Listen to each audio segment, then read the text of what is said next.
President Trump believes that leverage gives him the upper hand heading into the July 2026 review, even if it means tearing up a deal he signed during his first term and resetting 30 years of North American economic integration. Tariffs are back on the table, negotiations are frozen, and the idea of splitting the agreement into separate bilateral deals hangs over Canada and Mexico like a warning shot. But beneath the noise, something far more consequential is happening. Canada and Mexico are no longer standing still, waiting to see how far Washington goes. They are coordinating quietly, building deeper bilateral ties, and reducing their exposure to American pressure so that when July 2026 arrives, they walk in with alternatives that did not exist before. The deadline designed to concentrate power in Washington is starting to shift the balance the other way. So, what does the CUSMA review truly unlock? Why does Trump believe he controls the outcome? And how did his strategy push America's neighbors to prepare for a future he never expected?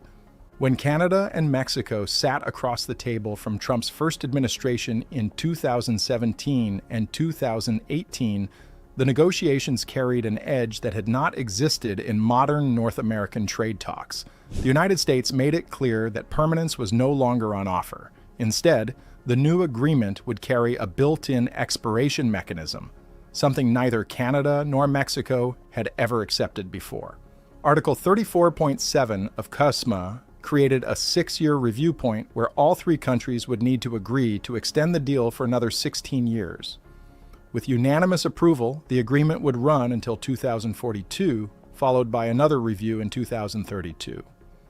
Without that approval, the agreement would enter yearly reviews and automatically expire in 2036. This design did not emerge from compromise or consensus. It was driven by Robert Lighthizer, Trump's first trade representative, who believed long-term trade agreements weakened American leverage by giving partners too much certainty. His goal was to create recurring moments of pressure where the United States could threaten withdrawal and extract new concessions. Canada and Mexico accepted the clause because the alternative was far worse. Trump had already threatened to walk away from NAFTA outright, leaving no framework in place at all. 6 years of stability felt like a calculated risk worth taking. There was hope that political change in Washington might soften the approach before the review arrived. That expectation proved misplaced. Trump returned to office with the same instincts, the same skepticism of multilateral trade, and a far more aggressive view of how the CUSMA review could be used. The July 2026 meeting was never framed by the administration as a technical evaluation of a working agreement. It became a pressure point, a moment to force Canada and Mexico to accept demands that reach far beyond tariffs, quotas, or rules of origin. The original intent behind the review process was procedural and predictable. It was meant to encourage dialogue and ensure the agreement continued to reflect economic realities. Instead, the tone has shifted toward confrontation. Trump has openly framed the review as leverage, signaling a willingness to let the agreement collapse unless Canada and Mexico comply with his conditions. The risk is not theoretical. His administration has made clear that all options are under consideration, including revising the agreement, reopening it entirely, breaking it into separate bilateral deals, or allowing it to expire. In December 2025, United States Trade Representative Jamieson Greer emphasized that America's relationship with Canada differs sharply from its relationship with Mexico, citing labor standards, trade profiles, and legal frameworks. The implication was unmistakable. Negotiating separately would allow Washington to pressure each country in isolation, preventing coordination and maximizing American leverage. The scope of Trump's demands underscores how far this strategy departs from traditional trade negotiations. Canada is being pressed to dramatically increase defense spending. Both countries are being told to take responsibility for American border enforcement and immigration challenges. Trump wants preferential access to Canadian critical minerals on terms set in Washington.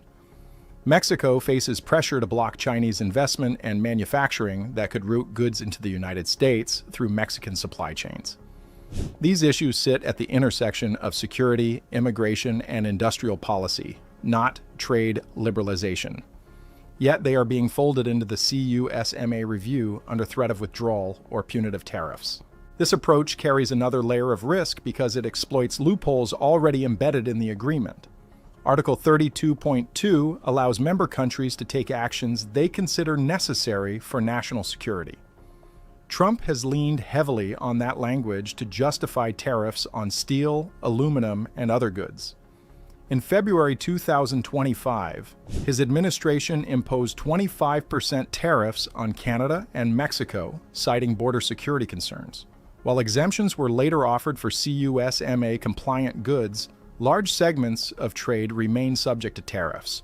The agreement technically stayed in force, but its benefits were hollowed out. Canada and Mexico found themselves bound by obligations without enjoying the market access that made those obligations worthwhile. Concrete steps followed.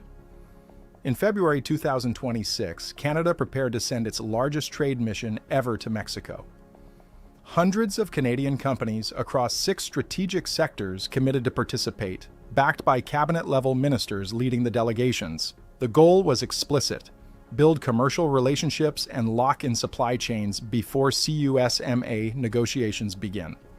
The agreement matters, it works, and letting it collapse would cause serious damage across the American economy. Manufacturing executives warned that tearing it up would trigger economic chaos rather than renewal. Auto industry leaders explained that supply chains built over decades cannot be rebuilt on command without massive cost and disruption. Agricultural groups testified that Canada and Mexico remain among the most important export markets for American farmers and ranchers, markets they cannot afford to lose without consequences rippling through rural communities. Technology firms, pharmaceutical companies, energy producers, retail associations, and financial services groups echoed the same conclusion. Renew the agreement, protect the framework, and focus on targeted fixes rather than dismantling a system that supports millions of jobs. Under Article 34.7, all 3 countries must indicate by July 1st, 2026 whether they want to extend CUSMA for another 16 years. Extension requires unanimous agreement. If any country refuses, the deal moves into annual reviews and automatically expires in 2036. Trump views this structure as a pressure valve designed for maximum effect: decline to extend, introduce uncertainty, and force concessions before the clock runs out. Yet, the mechanics of that scenario reveal outcomes far less favorable than expected. Annual reviews do not isolate uncertainty to Canada and Mexico. They spread it evenly across all 3 economies. Investment decisions slow. Long-term planning becomes riskier. American companies face the same hesitation and competitive disadvantage as their counterparts north and south of the border. The July deadline was meant to concentrate power in Washington. Instead, it is exposing limits.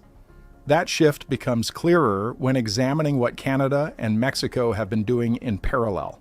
The partnership they are building is not reactive or symbolic. It is designed to function regardless of CUSMA's outcome. By the time negotiations begin, the largest Canadian trade mission in history will have already taken place in Mexico, involving hundreds of companies across 6 strategic sectors. Those meetings will have created commercial relationships that do not rely on American intermediaries or approval. Supply chain agreements between Canadian and Mexican firms will enable both countries to serve Pacific markets through Canadian ports and reach Latin America through Mexican manufacturing platforms. Trade flows that currently pass through American territory can be reorganized to bypass it. Coordination extends beyond logistics into strategy. Joint positions on key negotiating issues reduce the effectiveness of divide-and-conquer tactics. Offering preferential terms to one country loses its appeal when both have agreed on mutual support in advance. Canadian and Mexican officials have openly acknowledged the importance of consultation and alignment before engaging with Washington. This coordination ensures that neither side faces pressure alone and that responses remain consistent across negotiations.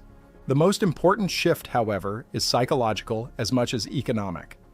Canada and Mexico are not preparing to accept whatever terms are placed on the table. They are preparing to negotiate from a position where walking away is not catastrophic. Letting CUSMA expire still preserves preferential access between them and to 11 CPTPP partners. Accepting annual reviews allows continued cooperation while alternatives expand. Refusing bilateral deals remains viable when collective leverage exists. These options were not part of Trump's original calculation. His strategy assumed fear would drive compliance and that American market access would outweigh all other considerations.